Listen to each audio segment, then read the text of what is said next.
Momen Jokowi temani Al Nahyan dan Sedamira di Mall Medan, main game hingga foto bersama pengunjung. Presiden Joko Widodo mengunjungi Sun Plaza Kota Medan, Sumatera Utara pada Jumat 10 Februari malam. Di sela-sela kegiatannya, Jokowi menemani kedua cucunya Sedamira dan penambahan Al Nahyan bermain di mall. Wali Kota Medan sekaligus menantu Jokowi, Bobi Nasution juga hadir menemani mertua dan kedua anaknya. Dalam video yang diunggah di kanal YouTube Sekretariat Presiden pada Sabtu 11 Februari 2023, Jokowi bersama cucunya berada di tempat bermain Time Zone Sun Plaza.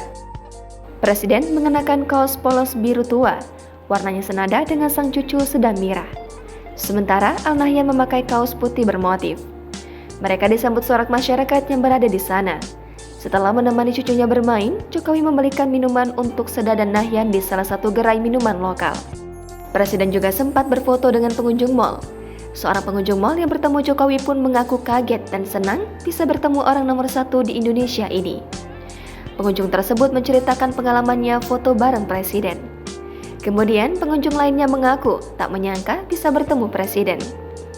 Dikutip dari Tribun News, diketahui Jokowi menghadiri sejumlah kegiatan saat melakukan kunjungan kerja ke Medan dan Aceh. Di Medan, Jokowi menghadiri perayaan Hari Pers Nasional 2023. Setelah itu, Jokowi meresmikan 2 terminal di Medan dan Pematang Siantar. Dari Medan, Jokowi menuju Aceh untuk meresmikan pabrik pupuk NPK PT Pupuk Iskandar Muda di Kabupaten Aceh Utara.